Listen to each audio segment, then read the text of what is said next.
Hello! Alors dans cette vidéo, je voudrais voir avec vous les 15 points, 15 points qui sont importants, ce sont les 15 habitudes des gens malheureux. Mon objectif, c'est de vous montrer, de réussir à réaliser un breakthrough, c'est-à-dire de vous faire ouvrir les yeux sur les petites habitudes que vous avez et que vous ne vous rendez pas compte. Alors, en ce qui me concerne, moi j'avais les 15, hein, dont certains étaient bien prononcés. Certains points reviennent encore de temps en temps, mais à ce moment-là, moi je me rends compte et puis je me dis, oh, hop, hop, hop, hop, hop. Zut, c'est pas grave. Si ça vous arrive, c'est pas grave. Si vous en avez que quelques-uns, tant mieux pour vous. Si vous les avez tous, c'est pas grave. D'accord? L'important, c'est quand même de se rendre compte au moment où ça nous arrive qu'on est en train d'avoir cette habitude-là et de se dire, ok, c'est pas grave, seulement, j'ai pas envie que ça se reproduise. Donc à ce moment-là, je réajuste un tout petit peu et je rechange ma façon de penser. Ok, on y va. Donc, les gens malheureux ont l'habitude, numéro un, de critiquer. Ils passent leur temps à critiquer. Ils critiquent tout le temps, tout le temps, tout le temps, tout le temps. En voiture, pendant qu'ils conduisent, au supermarché, dans la rue, au travail, à la maison, ils sont tout le temps en train de critiquer. Et ils se critiquent eux-mêmes et critiquent les autres. Le problème, c'est que on récolte ce que l'on sème. Donc, plus on critique, plus on va récolter de critiques et plus on va être dans la négation. Ensuite, la numéro 2, c'est la comparaison. Les gens qui sont malheureux, ils passent leur temps à se comparer et à comparer les autres. C'est-à-dire que je me souviens d'une conférencière qui parlait du poisson et de l'oiseau. Le poisson qui passe son temps à se comparer à l'oiseau et qui se trouve nul parce que il peut pas voler. Mais à force de se dire je peux pas voler, je peux pas voler, je peux pas voler, il est persuadé que de toute façon, il ne peut pas voler et donc il ne sait rien faire d'autre. Et là, le focus est à mettre sur le fait que, eh bien, attention, si je me compare, je me bloque sur mes propres capacités, mon propre potentiel et je suis à ce moment-là incapable de voir ce que je sais faire et ce que je peux apporter aux autres. Ensuite, le numéro 3, c'est d'écouter ses peurs. Les peurs, on a l'impression que c'est un mur, c'est une barrière qui se met devant nous et qui nous empêche d'avancer. Seulement les peurs, en fait, c'est juste une toute petite pensée. Et c'est juste dans notre tête. Personne ne nous empêche d'avancer. Et une fois qu'on a réussi à passer, à passer cette peur, à faire cette chose qu'on n'osait pas faire, on se retourne et puis là on regarde cette toute petite chose et dit ah, tu étais toute petite comme ça en fait. Rien. Tu m'as emmerdé pendant 10 ans pour juste ça. Et puis ben, c'est là où on prend courage, confiance en soi, etc. Et puis et on se rend compte qu'il n'y a rien d'autre derrière. Mais les peurs, il en existe des dizaines et des dizaines, et l'être humain il est très fort pour ça. Il y a la peur de réussir, la peur de manquer, la peur d'être seul, la peur de l'inconnu, euh, la peur de l'échec. Et le problème de toutes ces peurs-là, c'est que, eh bien, euh, une peur va créer un doute dans notre cerveau ce doute, il va nous empêcher d'agir. Et si on n'agit pas, il n'y a pas de résultat. Et s'il n'y a pas de résultat, eh bien, on va se conforter dans l'idée que de toute façon, il n'y a pas de résultat. Donc, je vois pas pourquoi je vais agir. Et donc, la peur, elle va le revenir. Et elle va prendre de l'ampleur. Et elle va être encore plus grosse. Et on va avoir encore plus l'impression qu'on ne peut rien faire d'autre que ça. Et que de toute façon, ce sera comme ça. La peur de, euh, la peur de réussir, elle est très forte là-dessus. C'est-à-dire qu'on a l'impression que euh, on a l'impression que si on réussit ce qu'on va faire, les autres vont attendre de nous quelque chose. Et donc, comme on a peur de l'inconnu, on ne sait pas ce qui nous attend derrière. Et puis en plus, si les autres attendent de nous quelque chose, est-ce qu'on va être capable de maintenir cette attente constante et de encore réussir? Et de encore réussir, c'est beaucoup plus facile d'échouer. Bah oui, c'est plus simple. Personne n'attend rien de nous. Ensuite, il y a la numéro 4, c'est la personne qui est malheureux, elle vit dans son passé, constamment. Elle est constamment dans le passé en se disant j'aurais dû. Si j'avais fait ça. Si j'avais fait ça aujourd'hui, j'aurais ça. Bah oui, c'est sûr. Comment tu peux le savoir? La personne qui est malheureuse, elle est bloquée dans le passé. Elle ne voit pas le présent, elle ne voit pas ce qui se passe. Et elle va se refaire des scénarios constamment, constamment, constamment. Et le pire, c'est qu'arrive un moment, elle peut même bifurquer au point de d'effacer les moments négatifs et de rajouter des moments positifs. et d'enjoliver ce qui était un tout petit peu positif et de se créer des faux souvenirs. C'est ce qui se passe avec les victimes de manipulateurs. Elles ont souffert tellement sur des choses que, eh bien, elles ont effacé tout ce qui était trop négatif et trop douloureux pour elles.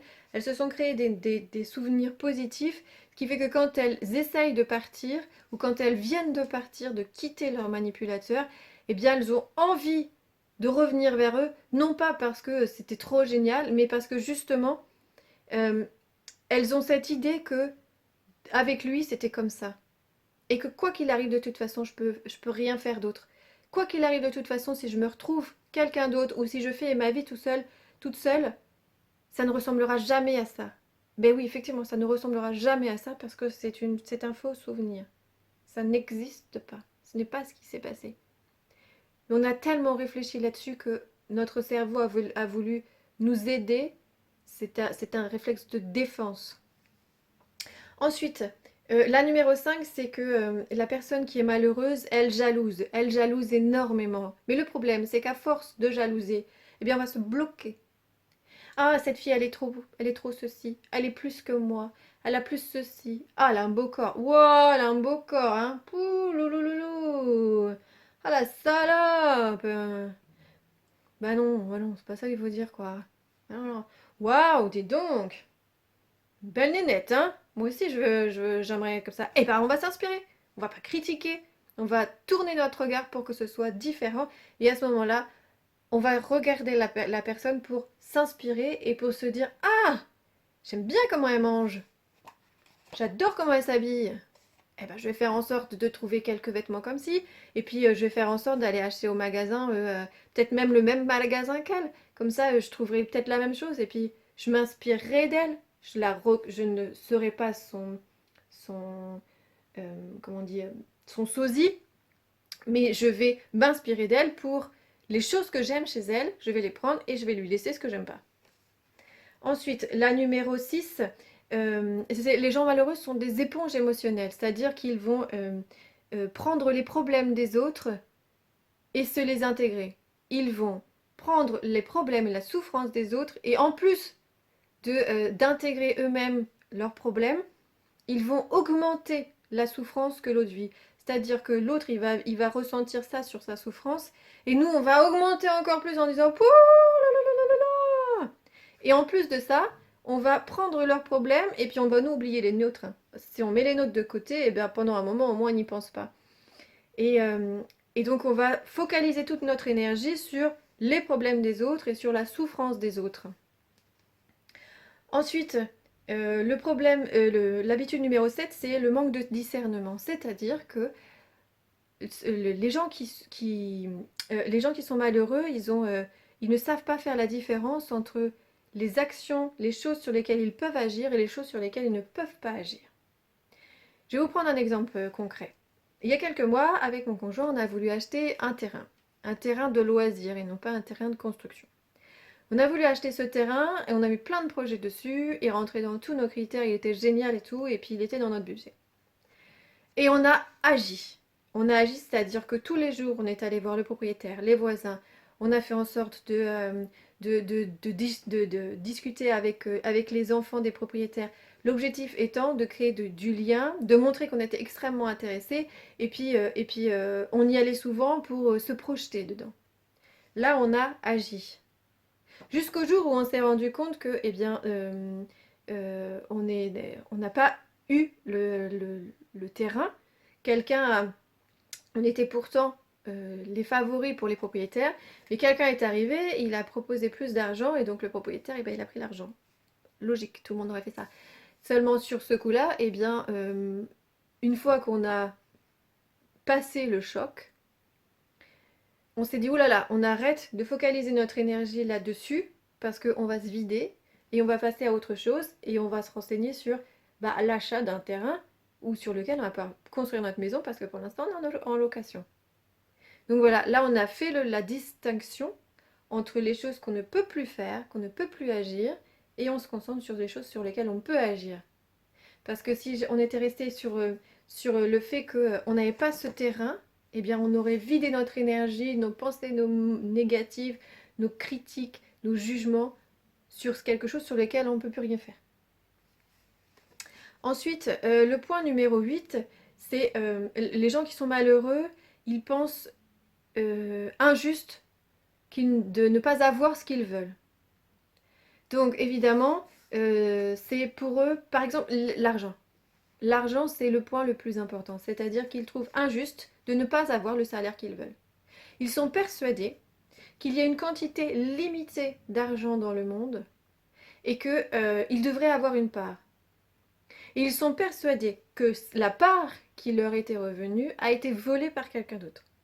Ils sont persuadés aussi que s'ils n'ont pas eu le job qu'ils voulaient, c'est parce que quelqu'un leur a volé. Ils sont aussi persuadés que s'ils n'ont pas eu, par exemple, le terrain, c'est parce que quelqu'un leur a volé. Donc, par exemple, si je reviens sur mon terrain, quand on nous a dit que le terrain était vendu, alors que nous, on était persuadés qu'on allait l'acheter, on nous a expliqué que c'était des Parisiens qui étaient arrivés chez nous dans notre campagne, qui avaient mis des valises sur la table pour dire on le veut, on l'achète.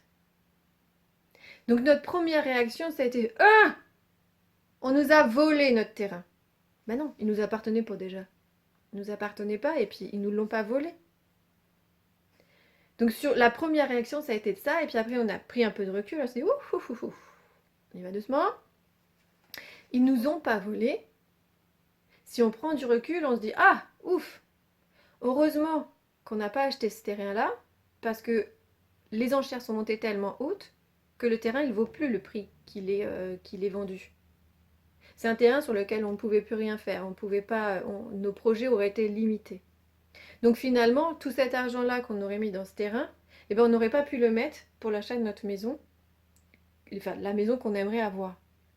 Donc finalement, ces gens qu'on a pris pour des voleurs au début, eh ben, ils nous ont permis à nous de nous remettre à notre place et de nous dire « Oh, quels sont mes objectifs prioritaires? Qu'est-ce que je veux d'abord ?» et pas me disperser sur autre chose. Donc il faut vraiment avoir à l'idée que tout est illimité. Et que si on n'a pas quelque chose aujourd'hui, c'est pas parce qu'on nous l'a volé, mais c'est simplement parce que c'était pas la bonne chose pour nous. Ensuite, le point numéro 9, c'est être dans la réaction. Je m'explique. Les gens qui sont malheureux, ils ne contrôlent pas leurs émotions réellement. Ils sont constamment dans l'émotionnel. C'est-à-dire que il va se passer quelque chose et hop, ça va faire réagir à l'intérieur et boum, ils vont exploser. Et alors, je ne parle pas de ne pas être dans la réaction de bouger partout. Hein. Non, non, non. Je parle de la réaction de... ils vivent quelque chose, ils le prennent comme une agression et boum, ils réagissent. Et là, ici, il faut vraiment faire un travail sur ses propres émotions et réussir à faire son calme intérieur pour se dire, oh là là là, je ne veux pas agresser là. Dans l'histoire de mon terrain, si j'avais été dans la réaction, au moment où on a reçu le message, j'aurais pu appeler en disant « Non mais vous vous foutez de ma gueule ou quoi? C'était nous les prioritaires. En plus vous avez fait monter les enchères, c'est interdit par la loi. » On a continué parce qu'on était d'accord parce qu'on voulait vraiment ce terrain. Et là aujourd'hui où vous nous avez fait miroiter pas mal de choses, vous nous dites que bah non, c'est plus nous. Non. On a réagi, enfin on a pris un recul. On a posé nos émotions, on a dit ok, on a ressenti ça, pas de souci. Ça arrive. On est humain. Par contre, il faut passer à autre chose maintenant. Ensuite, le point numéro 10, c'est que les gens, ils s'ennuient dans leur tête. Donc, ils vont faire que penser. Ils n'ont pas, les gens qui sont malheureux, ils n'ont pas de réel projet motivant, dynamisant au quotidien. Et donc, ils vont passer leur temps soit à complètement avoir le cerveau vide en se mettant devant un écran et puis en laissant passer le temps, ou à regarder des séries en non-stop et puis en laissant passer le temps, soit à penser constamment à des choses malsaines, donc par exemple le jugement, la critique, l'injustice, etc. Et ils n'ont pas de motivation au quotidien de se lever le matin et de se dire « Yes, aujourd'hui je vais faire ça, ça va être trop génial ». Ensuite, une autre habitude aussi qu'ils ont, c'est qu'ils n'ont pas de connexion avec eux-mêmes. Ils il s'oublie complètement au point de ne pas vouloir être avec soi-même. L'exemple le plus probant, c'est les gens qui sont malheureux, qui rentrent chez eux, et comme ils sont tout seuls, ils vont allumer la télé et ils vont allumer la radio. Ils vont faire en sorte qu'il y ait tout le temps du bruit. Tout le temps pour ne jamais être tout seul avec soi-même. Et ça, c'est l'un des points les plus... Alors moi, j'étais comme ça il y a une dizaine d'années. Et, et vraiment, pour pouvoir sortir de cette habitude-là, eh bien, il faut arrêter d'allumer les écrans. Et il faut prendre des temps de silence avec soi-même, essayer d'écouter ce qui se passe à l'intérieur de nous et non plus à l'extérieur de nous. Il faut aller dans la nature, marcher en oubliant, enfin en écoutant ce qui se passe, les bruits de la nature et ce qui se passe à l'intérieur de nous à ce moment-là. Je vous assure que se reconnecter avec soi-même, c'est un passage extrêmement important pour pouvoir s'entendre et se retrouver. Ensuite, le point numéro... ah oui, juste pour le fait de ne pas avoir de connexion avec soi-même, les gens qui sont malheureux, ils n'ont pas de routine. C'est-à-dire que ils laissent la journée passer comme ça et ils gardent les mauvaises habitudes qu'ils ont, que j'ai déjà listées. Ils n'ont pas de routine au quotidien qui leur permet, par exemple, de prendre des temps pour méditer, de prendre des temps pour calmer toutes les pensées qui se passent dans leur tête, l'éteindre complètement et juste laisser leur cerveau vide. Ensuite, le point numéro... Je ne sais même plus où j'en suis moi. J'étais au point numéro 11. Donc le point numéro 12, c'est les gens malheureux s'entourent de gens négatifs. Donc c'est toujours pareil. Plus on fait quelque chose, plus on attire à soi. Plus on pense, plus on attire des choses comme ça. Plus on fait, plus on attire la même chose. Quand vous allez aller au travail, vous allez vouloir au début vous intégrer à un groupe. Puis là, vous allez voir que ce groupe, il critique. Et vous allez rentrer dans cette conversation et vous allez vous aussi critiquer. Et à force de critiquer, vous allez engendrer d'autres critiques qui vont engendrer d'autres critiques. Et puis vous allez attirer encore plus de gens qui veulent des critiques, etc., etc., etc., etc. Et même si vous n'étiez pas du genre à critiquer au départ, à force d'être avec que des gens qui critiquent, vous allez vous rendre compte que vous aussi, vous allez critiquer. Ensuite, le point numéro 13, c'est se donner des excuses. Alors, on appelle ça l'excusite, vous connaissez? Donc c'est généralement les gens qui vont vous dire ah oui, oui, moi aussi, blablabla. Oui, mais. Et quand il y a un oui, mais, généralement quand il y a derrière le mais, c'est une excuse. Et là, ici, en fait, ce qu'il faut bien savoir, c'est que la seule personne sur laquelle... la personne en face de vous, elle le sait que c'est une excuse. Elle va pas vous le dire. Elle est bien consciente que si vous dites ça, c'est une excuse. Mais là, c'est vous-même qui vous êtes persuadé que c'est une excuse valable, et donc vous allez la conforter. Vous allez vous conforter dans l'idée que cette excuse est valable. Donc sachez maintenant qu'à chaque fois que vous dites oui, mais, derrière, c'est une fausse excuse. C'est quelque chose que vous dites pour ne pas avoir à subir, à supporter, à accepter le fait que vous n'avez pas fait ça, ou que vous n'avez pas encore ça, ou etc. etc. Ensuite, le point numéro 14, c'est le fait de ne jamais prendre ses responsabilités. Alors ici, c'est surtout dans le c'est à cause de. Si je ne suis pas comme ça, c'est à cause de mes parents. Si je n'ai pas ça, c'est à cause de la société. Si je ne pars pas en vacances, c'est à cause de mon travail. Si il m'arrive ceci, c'est à cause du Covid. Si il m'arrive ça, c'est à cause de mon ex, etc., etc., etc., etc. À aucun moment, c'est à cause d'eux. À aucun moment, ils acceptent le fait que tout ce qui leur arrive est de leur faute. Jamais. Et le dernier point, c'est de jamais faire confiance à la vie. Donc les gens qui sont malheureux sont persuadés d'être des éléments, un élément unique dans le monde qui n'est relié à personne. Et donc pour ça, ils ne vont pas faire confiance à la vie, ils ne vont pas faire confiance aux autres, ils ne vont pas se faire confiance à eux-mêmes. Et pour savoir à quel moment en fait on est dans ce manque de confiance, eh bien on a des croyances limitées. des croyances limitantes telles que les gens comme ça sont. Par exemple, je sais pas moi, euh, les vieux sont des mauvais conducteurs. Euh, Toutes les mamies vont faire leurs courses au moment de la fermeture. Euh, je sais pas, toutes les mamans qui ont 4 enfants de pères différents sont des salopes. Euh, Tous les hommes qui, je sais pas quoi, sont je sais pas quoi. Voilà. Et à force, ou un truc un peu par rapport à l'argent, tous ceux qui, tous les riches sont malfaisants. Tous les riches sont malhonnêtes. Voilà. Et donc ça, ce sont des croyances qui sont inscrites dans notre cerveau et qui nous font réellement penser que ces gens-là sont mauvais, sont comme ça, et qu'il ne faut pas leur faire confiance. Et donc on ne peut pas faire confiance à la vie parce que de toute façon, vu tout ce qu'on vient de passer, il ne nous arrive que des choses négatives et les autres sont toujours mieux et les autres sont que des voleurs.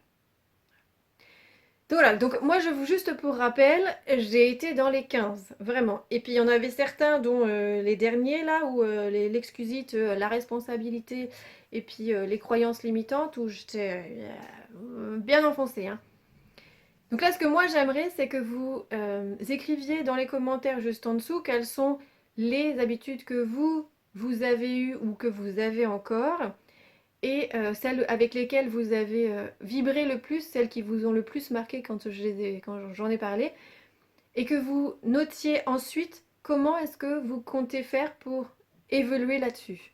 Ça peut être juste un tout petit truc, mais dites-nous, partagez pour qu'on puisse, pour que chacun puisse s'inspirer des autres. Inspirez-vous des autres. Voilà.